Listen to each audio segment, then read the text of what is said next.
Bonjour. Bonjour. Vous vous appelez comment? Alors moi c'est Sébastien. Et moi c'est Damien.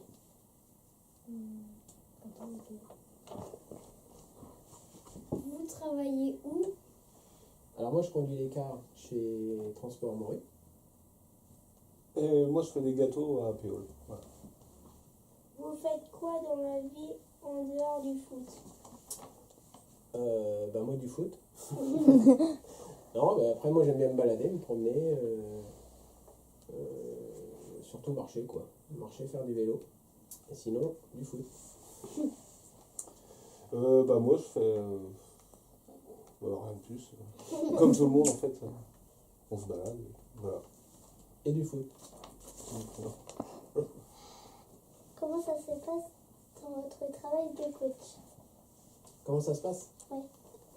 Alors en fait, par exemple le mercredi, on arrive, on a des horaires. Là, par exemple le mercredi les U7, U9, il y a des horaires, donc on prend les petits enfants en charge et on leur fait faire des exercices au niveau du foot. Donc des ateliers, et après on leur fait faire un petit match dans toutes les catégories U7, U9, U11, U13. Et samedi, il y a des matchs. Voilà. Contre les équipes adverses. Voilà. Pouvez-vous nous dire des noms de mouvements? Voilà. Petit peu le con. Ah, il y en a plein. Petit pont, Petit pont, grand pont, dribble, passement de jambes, but.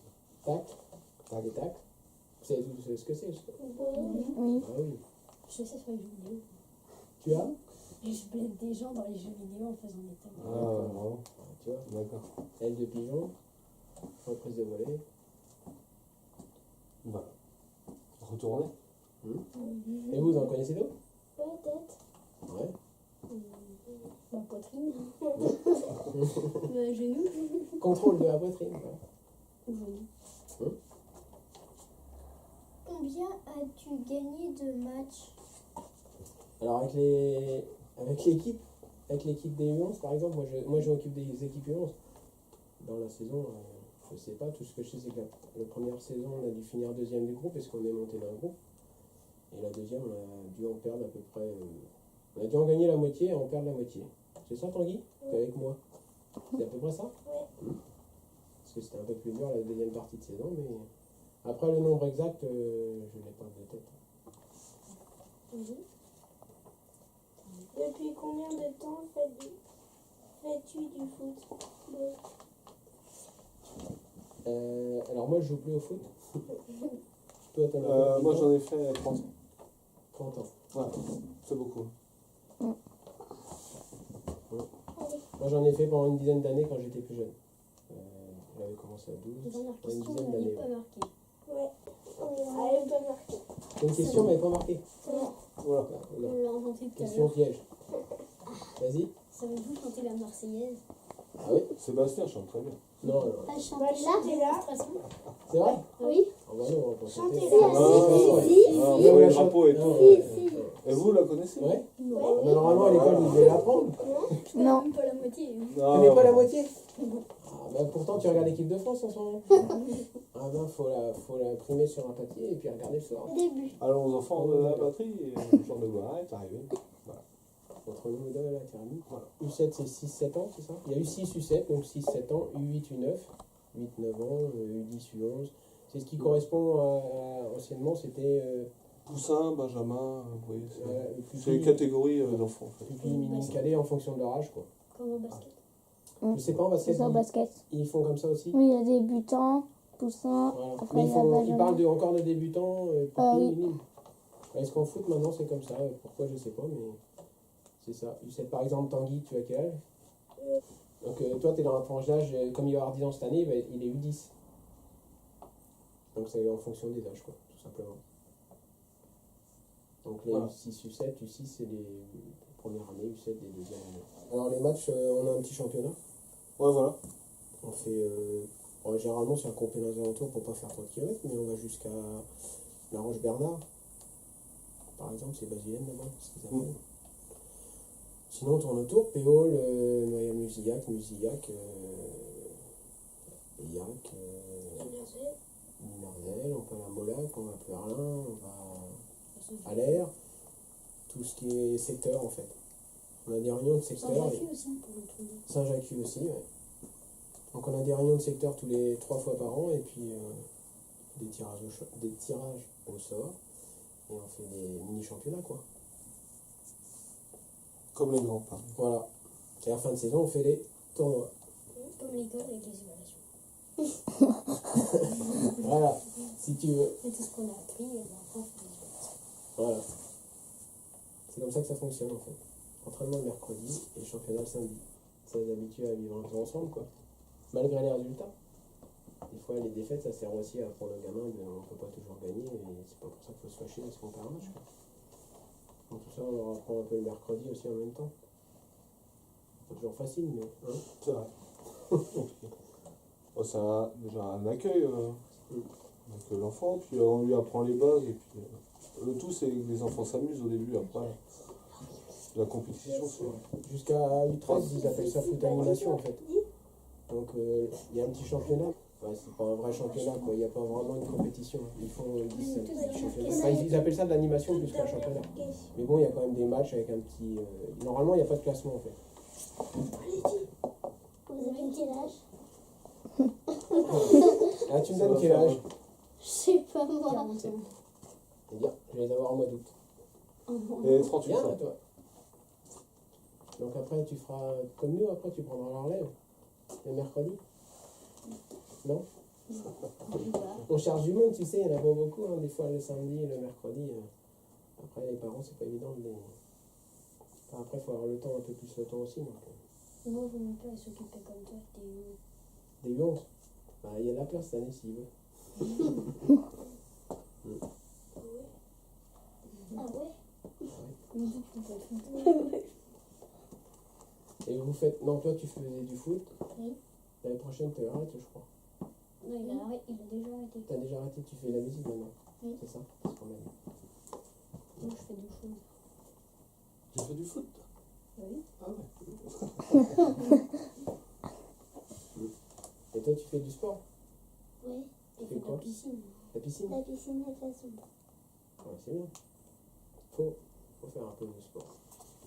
Oui, les valeurs, de toute façon, c'est ce qu'on essaie de régler en général, c'est toujours les mêmes. Hein. Respecter l'adversaire, serrer la main des joueurs après, de tous les joueurs après le match.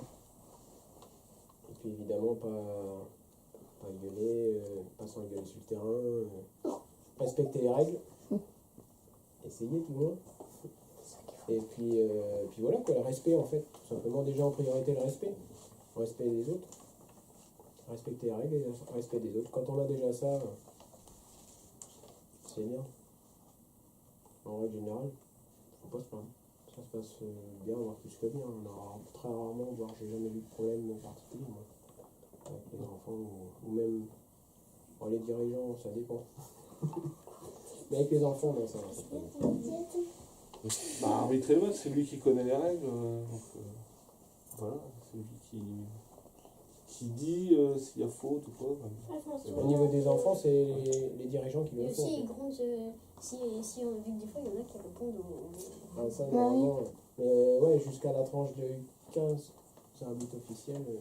Sinon, en dessous, c'est les dirigeants, enfin, c'est nous, quoi. Souvent, on est deux à s'occuper d'une équipe, et le samedi, il y en a un des deux qui fait l'arbitre, quand c'est à domicile, qui fait l'arbitre.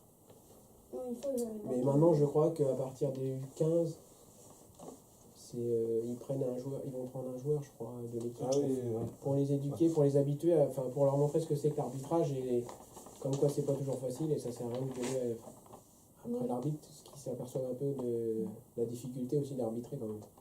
Donc maintenant ils font ça, les arbitres c'est comme ça. Après au-dessus souvent c'est les arbitres officiels. C'est des gens qui font des stages, qui s'inscrivent et qui font ça tous les dimanches quoi. C'est aussi une éducation. Mais... Connaissez-vous toutes les règles du football? Oui, Ah, quand même. oui, quand même. Oui. Il n'y en a pas non plus 40. Hein. Le but du jeu, c'est marqué. T'en connais, toi, normalement Non, c'est pas de marquer, c'est de jouer. Ah oui, t'as C'est marqué. Si, le but du jeu, C'est c'est ce de que c'est marquer. un hors-jeu. Toi, Bon, nous, on n'a pas encore appris ça. cette année, Moi, ouais, je mais sais cette c'est année, quoi. tu vas avoir les hors-jeux. Ah bah ouais, mais c'est cette année. Moi, je sais c'est quoi. Alors c'est quoi Moi, Romain? je crois savoir, c'est quand un joueur de l'équipe adverse, bah, il est devant les autres joueurs. Il est entre le gardien et le dernier C'est défenseur. ça. Et si on lui fait une passe et qu'il est dans cette position, il est hors jeu. Il n'a pas le droit de prendre le ballon comme s'il fait une faute. Des fois, il y va. Arrière gauche, arrière droit, défenseur central, milieu gauche, milieu droit, Et attaquant. attaquant, milieu. On dit en 10 souvent. Parce que milieu portait le numéro 10 en fait toujours. Maintenant les numéros ils ont un peu moins de. Avant c'était plus. Les numéros étaient respectés, maintenant ils peuvent aller jusqu'à 50, 60, 80. Mais Je m'en fous, ils vont jusqu'à 70. ailier gauche, ailier droit. Ça, ils l'apprennent à partir de cette année, parce qu'ils sont à 8 sur un terrain, par exemple, à partir du 11. Donc là, on commence les positionnements. Là, avant, non, ils courent tous, comme on dit, comme une volée de mano autour d'un ballon. Mais après, oui, on commence à les positionner petit à petit. Tanguy est à droite devant le but, mais on le met attaquant. Quoi. Voilà. Après, ça se voit un peu à l'entraînement. Et après, on essaie, hein, des fois, on le met derrière, on se dit, bah non, en fin de compte, il le met devant, ou on sait qu'il va. Si on le met devant, il y en a, on sait qu'ils vont partir tout seuls avec le ballon. Donc, des fois, on les met derrière pour les calmer un petit peu. Mais après, ça se fait petit à petit, mais ça se fait pas comme ça en 6 mois. Hein. Souvent, des fois, on trouve tout de suite pour certains un coup de chance, et puis des fois, on voit des fois, il y en a, on positionne milieu d'année, voire les 3 quarts d'année, puis on s'aperçoit qu'ils étaient mieux là. Et puis, voilà. Des fois. Après, ça dépend d'eux aussi, hein. Il y en a, ils veulent pas être derrière. Souvent, ils veulent tous marquer des buts, donc c'est tous devant. Donc quand on les met derrière, ils font un peu la tête. Après, au fur et à mesure, ils s'aperçoivent que c'est pas si mal que ça, et puis ça dépend. On peut changer, inverser ceux qui étaient pas mettre derrière. C'est vraiment le temps qu'ils fait, hein. Ils grandissent avec, et au fur et à mesure, ils trouvent leur place gentiment, quoi. Un peu comme dans la vie, on va dire. Mais bon. Il y a toujours des mécontents un petit peu quand même, mais c'est pas toujours évident. À un moment, il faut jouer à une certaine position, on peut pas mettre tout le monde au même endroit. Par exemple, le gardien, c'est le poste où on a le plus de difficultés. Parce qu'il n'y a pas beaucoup d'enfants qui veulent être gardiens, donc il en faut un, donc souvent on fait tourner. Donc quand on en a un, on le lâche plus. Ça va rien. Et